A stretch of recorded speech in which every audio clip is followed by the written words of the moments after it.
Bem, se no campo político e teológico a igreja já estava levando uma série de bombas, erodindo a República Cristã, é digno de nota também uma transformação que está acontecendo no campo jurídico, porque vai ser justamente também no século XVI que vai começar a surgir a ideia do ius inter gentes.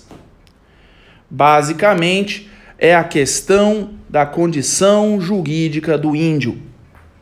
Uma vez que portugueses e espanhóis desembarcaram no Novo Mundo, surgiu a questão de quem que era o índio dentro da visão de mundo da Igreja Católica.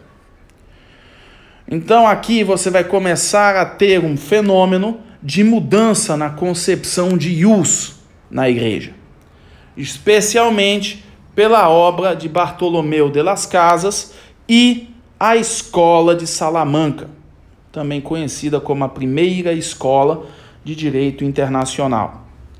Bartolomeu de las Casas, quando ele volta do Novo Mundo, ele faz um relato aterrador da situação dos índios, na qual a gente pode destacar aqui do seu breve relato da destruição dos índios. Os espanhóis primeiro assaltaram as ovelhas inocentes, assim qualificados pelo Senhor Todo-Poderoso, como anteriormente mencionado, como os mais cruéis tigres, lobos e leões esfomeados, estudando nada, aprendendo nada, nesse espaço de 40 anos, depois de seu primeiro desembarque. Mas o massacre desses desafortunados, os quais eles tratam de forma tão inumana, barbaramente massacrados e molestados com diversas formas de tortura, nunca antes conhecidas ou ouvidas. Então, basicamente, a partir deste relato, começa a surgir um grupo de monges, um grupo de padres, de estudiosos, que vão fundar a escola de Salamanca, acreditando que o índio tinha sim direitos. Então, eles começaram a desenvolver, a partir da condição jurídica do índio, a ideia de existir um ius inter gentes.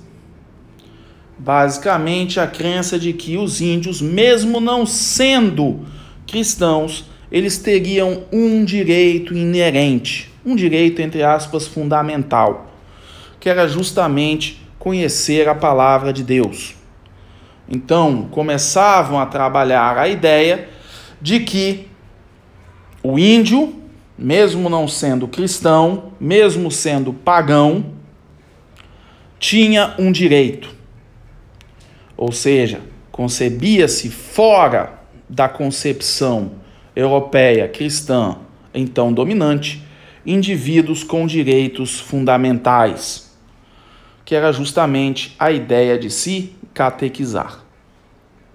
Isso aí é interessante quando você estuda, porque vai levar a um desdobramento relevante na Espanha, nas colônias americanas da Espanha, na qual, como Isabel I era extremamente católica, e ela começou a ser influenciada por essa visão de que os índios, na verdade, eram os remanescentes do Éden, a visão bem católica da coisa, e também defendendo os interesses da igreja no Novo Mundo, porque também temos que tomar cuidado, porque na narrativa de Bartolomeu de las Casas fica claro que muitas coisas ele não presenciou, ele falou de ouvir dizer, tá? Então tem que tomar cuidado com esse relato também.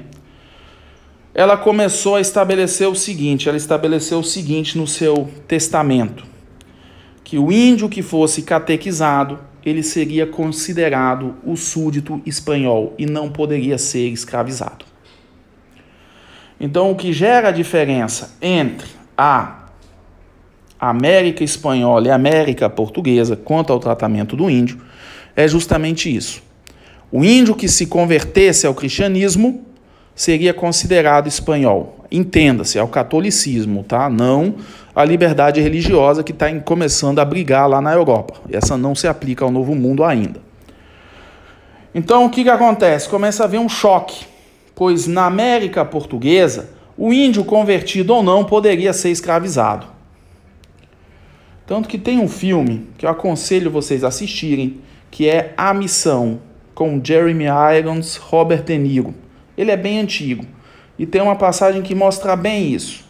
Enquanto que os espanhóis consideravam o índio como uma pessoa e que tinha o direito de se catequizar ou não, é óbvio que eles não faziam a menor questão que ele se catequizasse, o português via o índio como um animal, e aí poderia ser escravizado. Esse filme mostra bem o destino daquelas as 7 missões, que é justamente a disputa no século 17, 18, entre quem tinha posse, propriedade daquele território, se é Espanha ou Portugal. Se fosse Espanha, os 7 povos das missões permaneceriam como estavam. Se fosse Portugal, o pessoal todo ali seria escravizado.